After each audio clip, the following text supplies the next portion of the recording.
Hello and welcome back to The Explainer. Let's just jump right in, because today we're exploring the storybook journey of a literal magic bean. Okay, well, it's actually a bright red little berry, but it's a plant that completely changed the world. We're going to treat this just like we'd explore the magic of honey from bees, or the wonder of chocolate from the cacao pod. It's a beautiful story about nature, global connection, and a beloved grown-up ritual that starts so many mornings with a warm golden glow. Now, the story begins with a really charming legend about a curious goat herder named Kaldi. Picture a beautifully sunny day on a vibrant green hillside in ancient Ethiopia. Kaldi is watching his flock when he notices something funny. His goats are leaping, prancing, and just dancing around with this incredible energy. He looks closer and sees they've been nibbling on some bright red berries growing on a lush shrub. Kaldi figures out that these colorful little cherries are the secret to their joyful dancing, and boom, the very first coffee plant is discovered. Now, historians will tell you this is more of a playful myth than, a documented fact, but it absolutely perfectly captures the wonder of this incredible botanical discovery. But beyond the cheerful legend of Kaldi and his dancing goats, we can actually trace the true biological roots of these red berries to the misty highland forests of Ethiopia. Specifically, they grew wild in a lush region called Kaffa. In fact, many historians believe the name Kaffa is actually what eventually gave this magic bean its famous name, coffee. It thrived right there in the wild, long before anyone ever thought to pick the seeds, roast them, and brew them into a cozy drink. A journey across the ocean. So, how did this idea spread like wildfire? Well, in the 1400s, traders carried these berries across the Red Sea into Yemen. There, monks started roasting and brewing the beans, using the warm drink to stay focused during their long evening studies. By the 1500s, the world's very first cozy coffee houses were opening up in Istanbul. Just imagine these warm, inviting rooms filled with lively conversation and people sharing stories over a steaming cup. By the 1600s, traders brought the magical beans to Europe, and beautifully decorated coffee houses opened in places like London and Paris, becoming these amazing gathering places for artists, scientists, and philosophers to share their brightest ideas. Of course, whenever something totally new arrives, people don't always know what to make of it, right?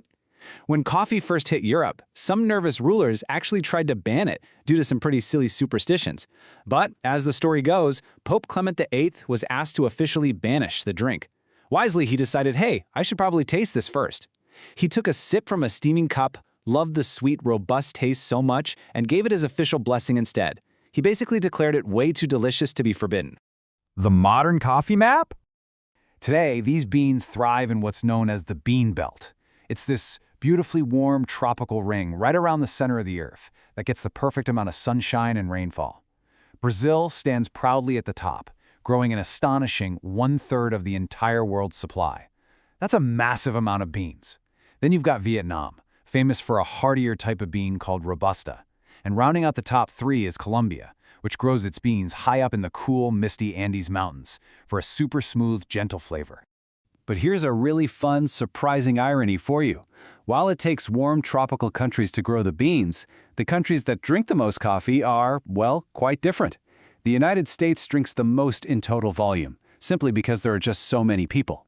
But if we look at the most coffee drunk per person, we have to travel way up north to the cold, snowy winters of Scandinavia. People in countries like Finland, Norway, and Sweden drink the most cups per person, using this warm, grown-up ritual to stay cozy and cheerful during their long, chilly winter days. The science of the bean. Okay, so underneath the delicious flavor, there is some amazing science at work here. Why do adults love this stuff so much? Well, just like colorful fruits and fresh veggies, this bean is absolutely packed with healthy antioxidants. The caffeine safely helps adults find their daytime focus by temporarily blocking a chemical in the brain that makes us feel sleepy. And when enjoyed in moderation, scientific studies actually show that this lovely little plant supports brain and liver health and is even linked to a lower risk of type 2 diabetes. It's just a wonderful little boost straight from nature. A menu of coffee drinks. So how do we drink it? The journey usually starts with espresso, born in Italy. It's the foundation, right? A small, intense cup of pure coffee magic. But from there, it can playfully become so many things.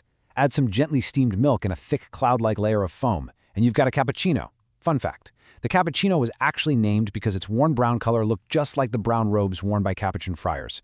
Or for something milder, add a lot of warm creamy milk to make a beautiful, soothing latte.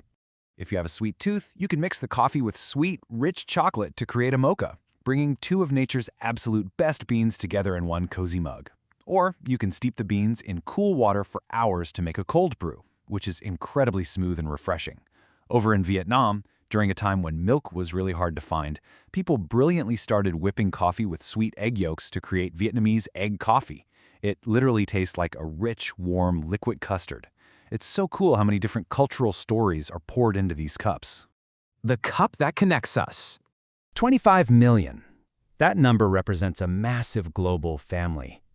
Today, over 25 million hardworking farmers across the globe care for these lush plantations.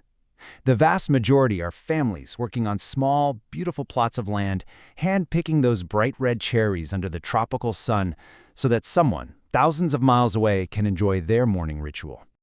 And that grand storybook journey leads us to this staggering number. An astonishing 2 billion cups of coffee are enjoyed every single day.